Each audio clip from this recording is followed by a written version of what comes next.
It's Tuesday. We're back. I'm Jay Fidell. This is ThinkTech. More specifically, this is Restaurants of Hawaii. And we have the Executive Director of Restaurants of Hawaii, Sheryl Matsuoka. Hi, Sheryl. Nice to see your smiling face. Hi, Jay. Thank you for having us on again. And we have the, former chair, but once you're a chair of the Hawaii Restaurant Association, you have that for life. And this is Tom Jones. He's heavily invested in restaurants. Hi, Tom. Good morning, Jay. How are you today? Good. So I like to say Ohio because I know that you speak Japanese, but first I want to ask Alexa a question. Alexa, how do you say restaurant in Japanese? Okay, here's translated. Restaurant in Japanese is. You can say repeat, slow down, or just ask for another translation. What would you like to do? Alexa, stop. Enough. Tom, how do you say restaurant in Japanese? You don't know shigata ga arimasu yo, which means there's many, many ways, but shokuten is one way. Okay, and your restaurant, and how do you say your restaurant in Japanese? Our newest restaurant is Koromo, K-O-R-O-M-O, and it's a katsu and curry bistro out in Pearl Ridge. Katsuya. Okay, well, so here we are, we're talking about new restaurants in the time of COVID. And I wanted to turn to you, Sheryl, and ask you about this phenomenon. We are living in the time of COVID. No restaurant investor knows from day to week, what's going to happen with the industry and with the government. And you could go crazy trying to figure out what's coming down the pike on rules about restaurants. At the same time, you sent me a list of like 20 brand new restaurants that have opened up even in the time of COVID. I do not understand. Sheryl, can you explain this phenomenon? Absolutely, Jay. Restaurateurs are entrepreneurs. And Jay, because of the love of the culinary art, restaurateurs will always be striving to create more culinary dishes to share with Hawaii and the world, right?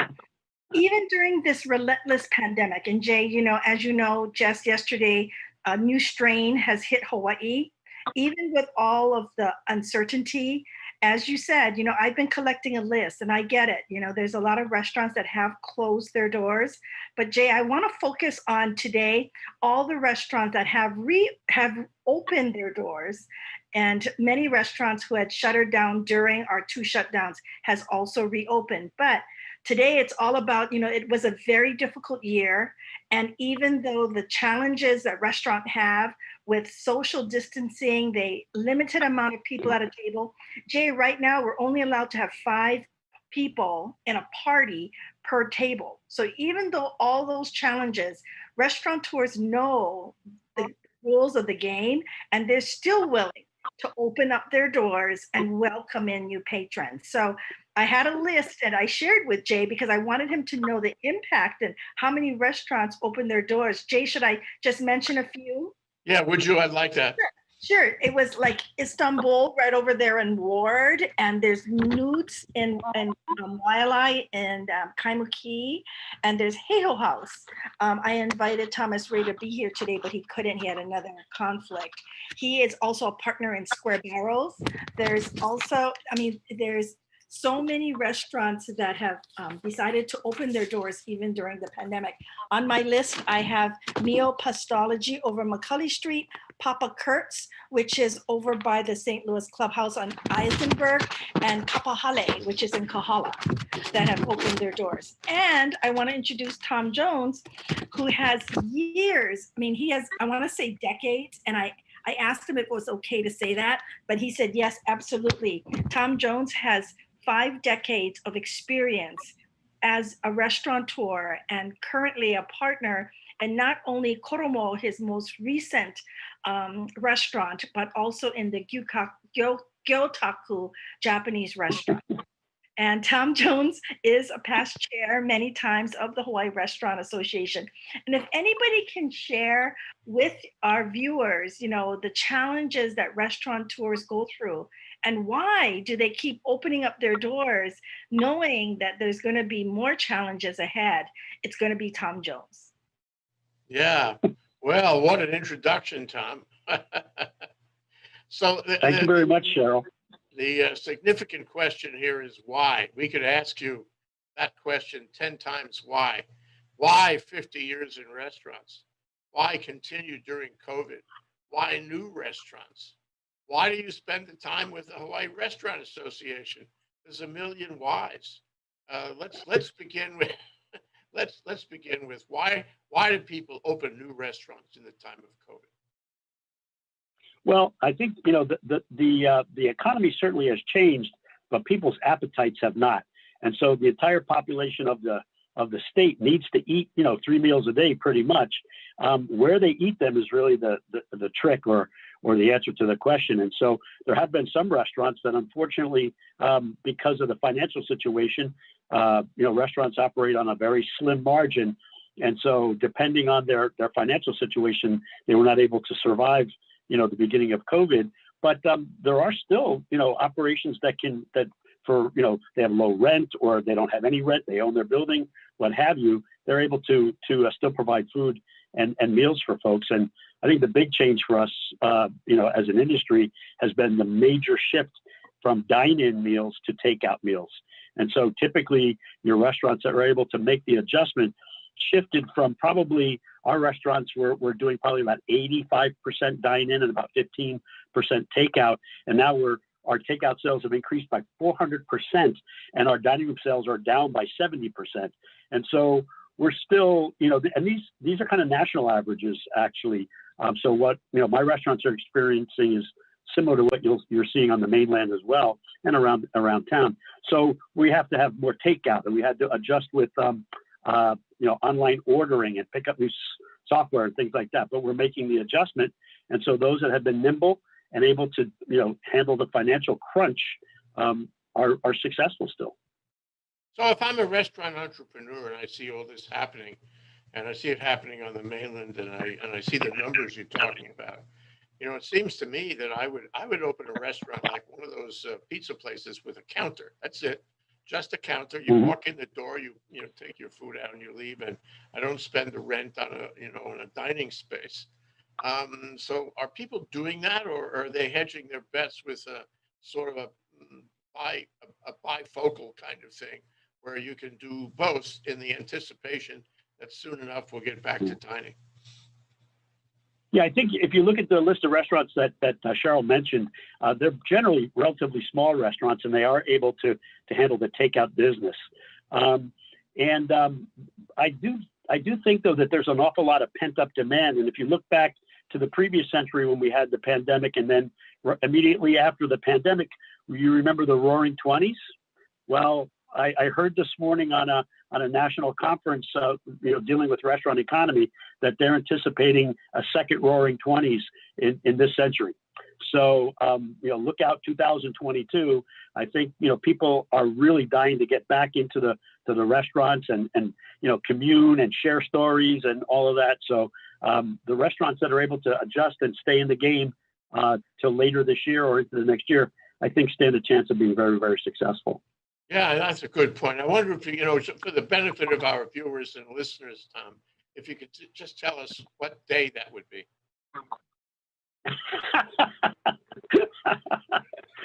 I get my crystal ball right over here. Let me just double check. We don't know. There are always hiccups. And, when this first happened back in March, we were thinking, okay, well, they'll have a vaccine by September. We'll be back to normal by Christmas time. And certainly that didn't happen. And we can see, how long it's really taking to roll this out nationally. So it's going to be a while, and we have to anticipate some hiccups. And there's no question that people adjusting to takeout or working from home, all these adjustments that we've been making in the last year, we're not going to rush right back to the way things were before. So some of these habits that we've developed are going to stay with us. And I think one of the things that's interesting about, the size of the restaurant that you mentioned is prior to the pandemic, there was this new phenomena called ghost restaurants. I don't know if you're familiar with this, but these are restaurants that open up that don't have a dining room. and all they do is exclusively, takeout food, either, pick up takeout food or, delivery takeout food. And so there's, they're called a ghost because you really can't see the restaurant, but the food shows up. And so that trend has really grown, a lot in the last 9 months. I don't know why, but I hear you talk. I think about one of those movies where there's a fellow in prison, okay, and then somebody comes to visit him in prison, and they talk through a telephone with a glass barrier between the prisoner and the visitor, okay. And I'm thinking that maybe in here somewhere is this telephone in a restaurant in the middle of the table, the glass barrier, and a little telephone on either side. You can conduct a conversation. And the problem is it wouldn't be worth spending the money on that, because soon enough we will be emancipated. I knock wood. We hope so. But make me an entrepreneur. Make me a fellow who has always liked restaurants. I've gone to restaurants. I have my own concept in mind. I'm very empathetic to the guys who haven't been able to keep going in the time of COVID, and I want to come back with them. I want to start a restaurant too. I have a concept in my mind, both in terms of space and food, and the whole new creative idea for my restaurant. So how do I handle that now? Should I do that now? Should I do it later? Should I save my money? What's your advice to somebody? I know this would be a competitor, of course, but what's your advice to somebody who wants to get into it as soon as it's appropriate? One of the biggest challenges that the restaurateurs are having right now is rent, and that's one of the main reasons why restaurants are forced to close. And so when I think that's going to be one of the biggest changes in the restaurant economy world is what are rents going to be in the coming years? Because with the number of restaurants that have had to close and the amount of dine-in business going down, I think that there's going to be a lot of opportunity to negotiate on lower rents for newer leases. Not necessarily your current lease, because some landlords are very forgiving and some are not. But certainly anybody who is going to be getting into the business, in the near future can probably look to lower rents, which is one of the biggest costs and one of the biggest hurdles to opening a restaurant. So that's, I think, one thing. We are also seeing some challenges right now in the area of supplies. So because COVID's affecting certain industries on the mainland, we're not able to get like rice vinegar last week. We were struggling to get rice vinegar, and I called all the purveyors, and they didn't have what we were looking for. And so there are just going to be issues like that for a while. But I think that, in 6 to 9 months, it's probably going to be not such a bad time to try to get into the restaurant business. Yeah. Oh, yeah. Well, what's your advice to landlords? Because they're critical in all this, as you said. And it seems to me that the landlords now of restaurants in the past, they're not making the same kind of money because the restaurants aren't able to pay them. So if I make myself a fly in the room of a negotiation between a restaurant landlord and a restaurant entrepreneur, how does that negotiation go? What right now, today, if I'm planning to do this as a restaurant entrepreneur, what do I say to the landlord, and what kind of arrangement could the landlord make with me to be comfortable that he has a tenant or will have a tenant, and what kind of arrangement would the restaurant entrepreneur like to have the comfort that when he's ready, he can go in and start without having to look around for space? Yeah, I think the big challenge is going to be the unpredictable level of sales, and so many of the lease rents are based on a base rent plus a percentage of sales, and so typically in the lease negotiation arena, there's always a little give and take. So what we will probably see as a reduction in the base rent, but possibly an increase in the percentage of sales, so that the landlord is able to recoup some of that, what they may be giving up at the beginning on the lower base rent. So I think we'll probably see more of that, which I think is a good sign, because I think that's always the big challenge for restaurants is when sales drop down, our rent, which would normally be 8, 9, maybe 10% of our sales, quickly became 15, 20, 30, 40, 50, 60%. And there was no way that restaurants could be able to pay that percentage of their income in rent. So I think that's probably going to be the biggest challenge is, adjustments in base rent, but increases in percentage rent possibly. Yeah. So that would allow somebody to get into a contract now without having to write a big Correct. check. It would allow the landlord the Right. comfort of knowing that he's going to have a real live restaurant owner in that space when, and making money in that space. Right. when the time And is I think that most landlords and the landlords that I've been working with are generally by and large understanding. I work with four landlords on our properties, and most of them are really willing to work with us because they know that if we fail, it's going to be a long time before they can fill that space again.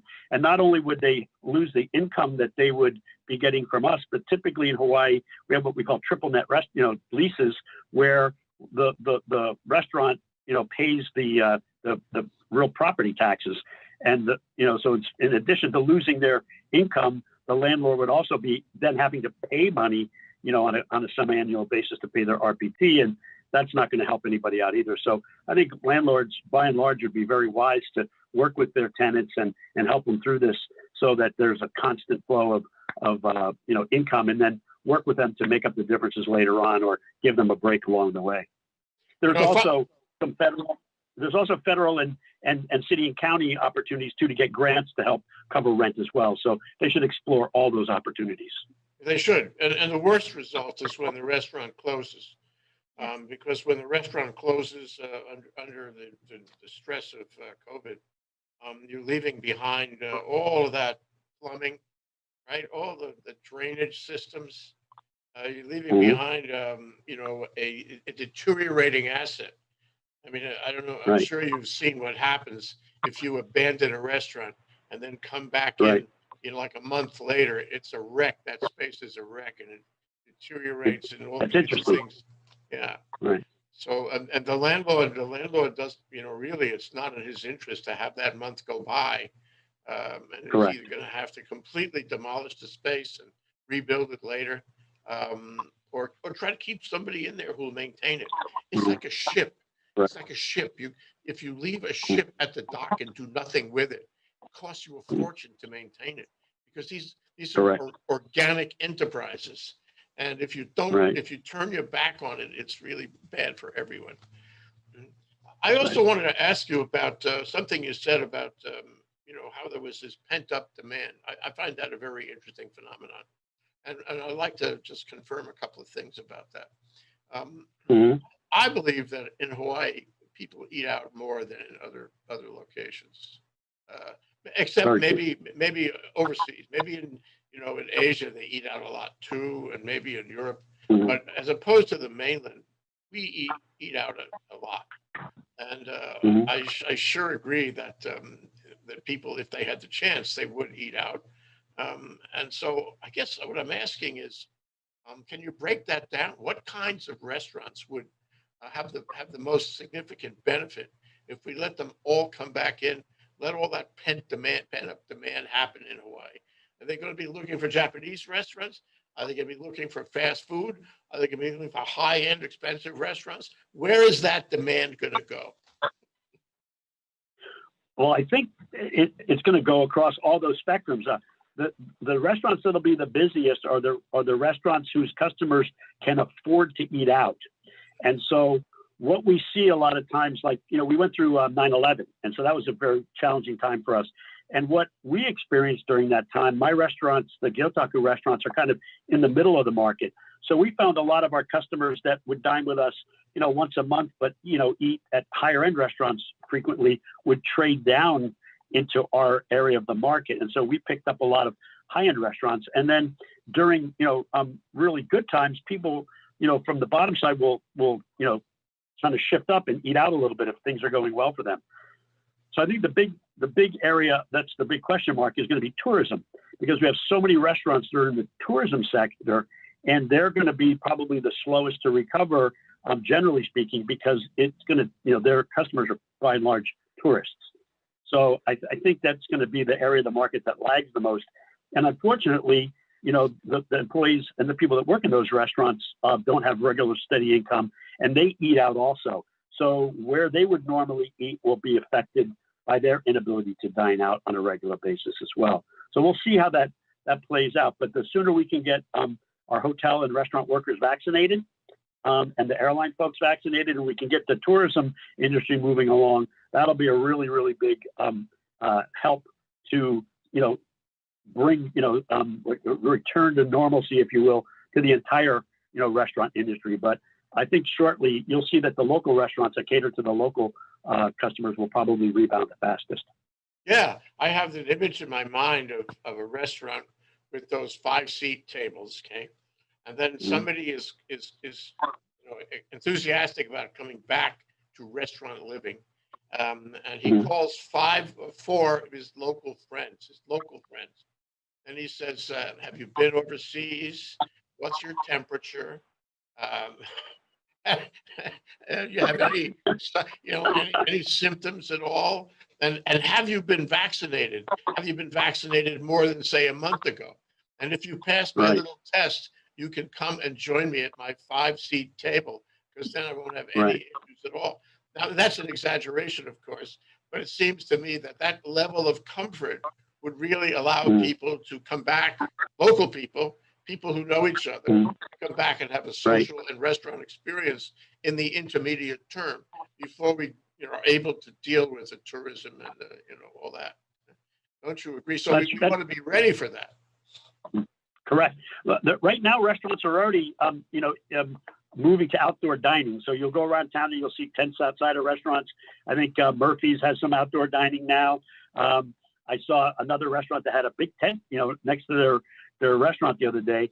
And also, too, another thing that's moving along through the industry is this ionization air filtering that they're putting into and black lights that they're putting into the air conditioning systems to kill all the viruses in there. And by doing so, we're creating a better environment for our customers and our employees to work and dine in. And so I think, very shortly, you're going to see more and more restaurants advertising those steps that they're taking to create a safer environment. And if they do that, they'll probably be able to have larger parties, and the customers will trust them, and consumer confidence will increase and bring, the business back faster as well.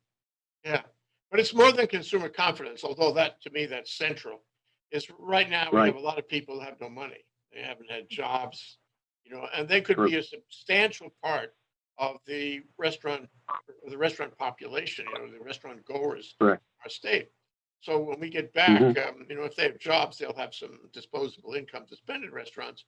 If they don't, if the economy is still suffering, they may not have so much money to spend. The other element I want to raise with you is, so this is like, years ago when I was a kid, they had a bus strike in New York. Or was it a subway strike? Anyway, let's say a subway strike. They had a subway strike, and everybody decided they were going to take the bus. They had no choice, so they started taking the bus. After the strike was over, the subway said, "Okay, come back now. Take the subway again." And people in general said, "No, we like the bus. We're going to continue taking the bus." We've changed our approach on this. So the same thing, like I go down to Safeway, I buy my my gruel. Right? I bring my gruel home. I eat there. I get basic nutrition at home, and it works for me, and it works for my family. And I don't spend a lot of money on it. Now you tell me the restaurants are open. Maybe for a while I still like my gruel. I've saved a ton of money eating gruel at home.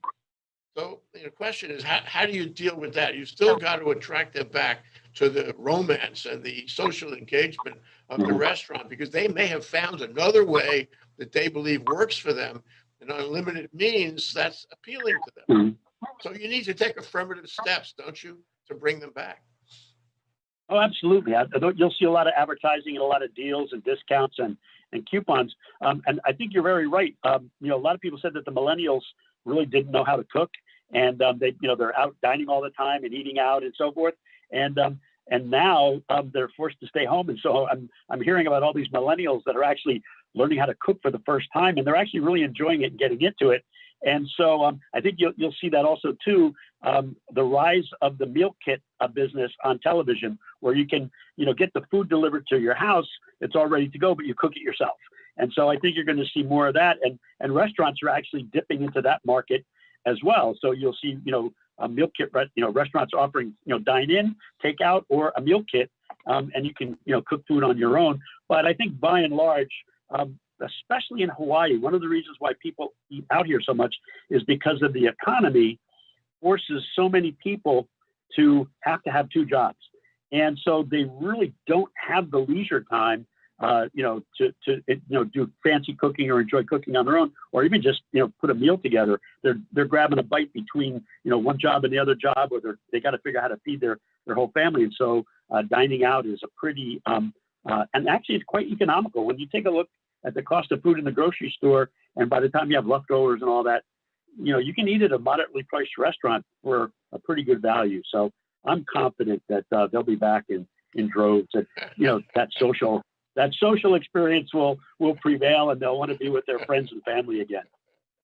I also want to refer to one other thing you mentioned about the Roaring '20s. We had the pandemic of 1918 and 19. I don't know, maybe Right. it went to 1920, and then after that, people wanted to come back and have those social experiences, and it was remarkable that that happened to be the same time as Correct. we outlawed alcohol, which was a huge mistake. Right. But the thing about it is that I see that pent up demand as including a special interest in alcohol. That's euphemistic. Oh, absolutely. And so some restaurants, are well more on alcohol and some less. I mean, for example, if I went to your restaurants, I'd be looking for cold sake. I mean, badly. I would be looking for that sake right now. In fact, I can actually taste it right now. For lunch, I can taste it. So the question is, don't you think there will be a significant interest or re-interest in serving alcohol with meals when we get back to our Roaring '20s again?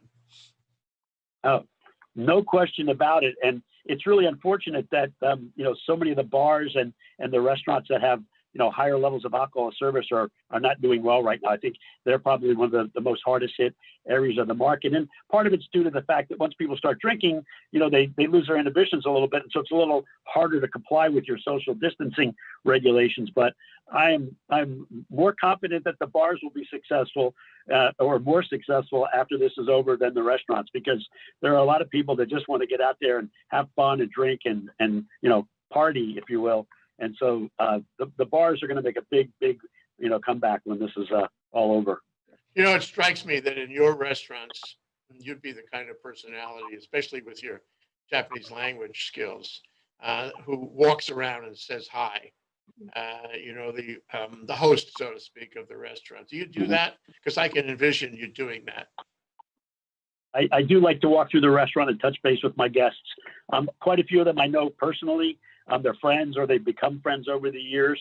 But yeah, I do like to walk through the restaurant and I, watch what's going on at the tables, and I'll make eye contact with customers sometimes and go over and have a little chat with them. And of course, if there's some, I think the older, Issei Nisei Japanese women love to, talk a little Japanese. So I'll surprise them and we'll have a little, Japanese conversation. It's always fun. Yeah. Reminds me of a restaurant I went to in Strasbourg years ago, where the owner of the restaurant stood at the door, and he shook the hand of and he was clearly the owner. He shook the hand of everybody who came in, and then he shook the hand of everybody who came out. And I remember that from, I don't know, 30 years ago. I remember that. So he had an effect on me. Okay, it's time for you, Sheryl. We have to try to make sense out of all this. We have to, I think I understand why Tom has been chair of the Hawaii Restaurant Association in the past, and so many times it's all coming clear. But can you make sense out of this whole trend? Can you summarize our discussion today? Yes. Even with the obstacles that this whole pandemic brought on us so suddenly, because this was such an unexpected event, restaurateurs will always find a way to continue pursuing their passion. And their passion is food. It's serving people.